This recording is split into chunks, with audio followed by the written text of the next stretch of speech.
Hello everyone, welcome to another game spotlight. Today we are looking at Curious Expedition. What is Curious Expedition, you say? Well, let's start off with the game genre. The game genre is an exploration roguelite game. At least that's what it comes across to me, because when you die, you're dead.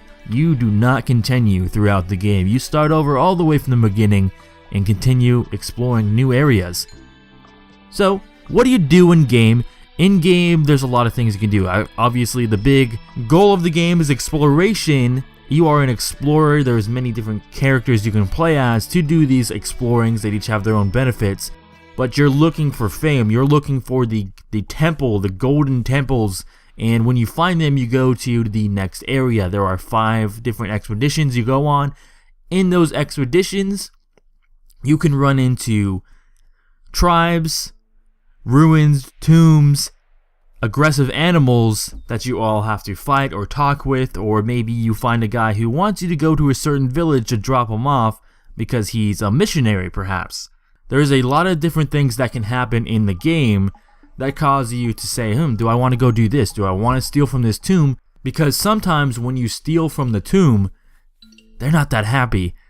One of the negative side effects that can come from this is your reputation of the tribes go down. If it gets too low, they're not happy with you. They'll attack you. Or maybe the gods are mad. I once took some tribal things or some treasures from a tomb, and then an earthquake happened, or mountains sprouted up from the ground. It made it a lot more difficult to explore. Now there's a couple little things that happen within the game that are actually pretty important. One of those is sanity. Sanity is the entire lifeline of your party. If your sanity goes to 0, your party members are going to start leaving. They're going to be upset. They're going to say, you know what? I'm in the middle of this forest. This life sucks. Screw you. I'm leaving. And that does happen from time to time. And so you got to kind of manage your sanity by doing things like resting at waterfalls or in villages, or maybe drinking a bunch of alcohol works as well. Because, no one wants to sleep in the middle of a forest, but if you sleep next to a running, wonderful waterfall, you're going to be pretty happy about it. Now, tribal rep I've mentioned, like, if it gets too low, you can get attacked. Oftentimes, tribes don't like when you take stuff from their tombs and their ruins. They're not very happy about that. That's supposed to be there to praise their god or their ruler that they had in the past. So, like I've said, mountains and earthquakes, you can possibly even, I think, get fires, and a lot of other horrible things can happen. So that's gotta be a little bit careful about that. Really interesting dynamic into the game, because it gives you a risk situation. It's not like you just take this and get more fame from the item, because if you keep the item until the end of that exploration, you get more fame points, which you can use to get more items and things of the like.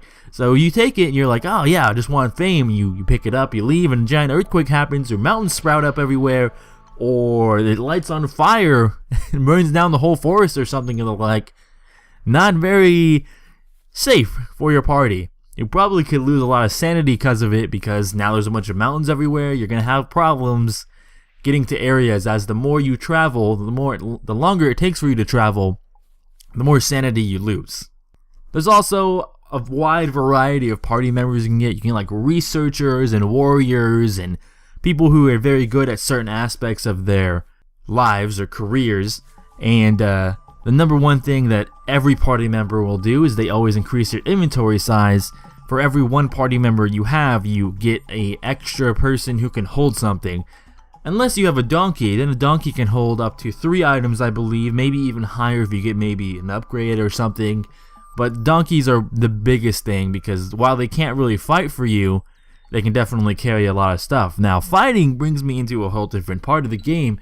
You can run into like hyenas and panthers and tigers, or even tribal people, where you get into a battle state, and depending on your party size, you might be screwed, because if you don't have any warriors in there, the likely you're going to damage the other creature is not very high. As if they get a defensive roll and attack rolls, and you only get 1 attack roll, you're probably not going to break through and be able to damage them.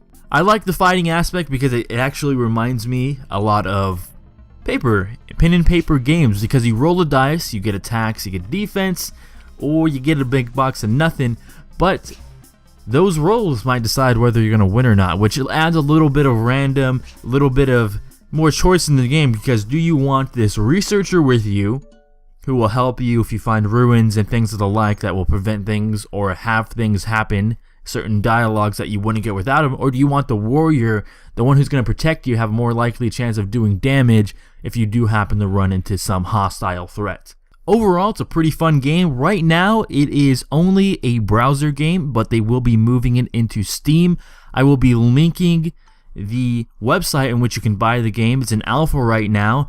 It's about $12 last time I checked, or somewhere around there. It's not that bad. It's not pricey at all. I could be wrong, but it's a fun game. If you like exploring and if you like roguelikes, you'll generally enjoy the game. I enjoyed the game. It's quite fun. So that's it, and I'll see everyone for the next Game Spotlight.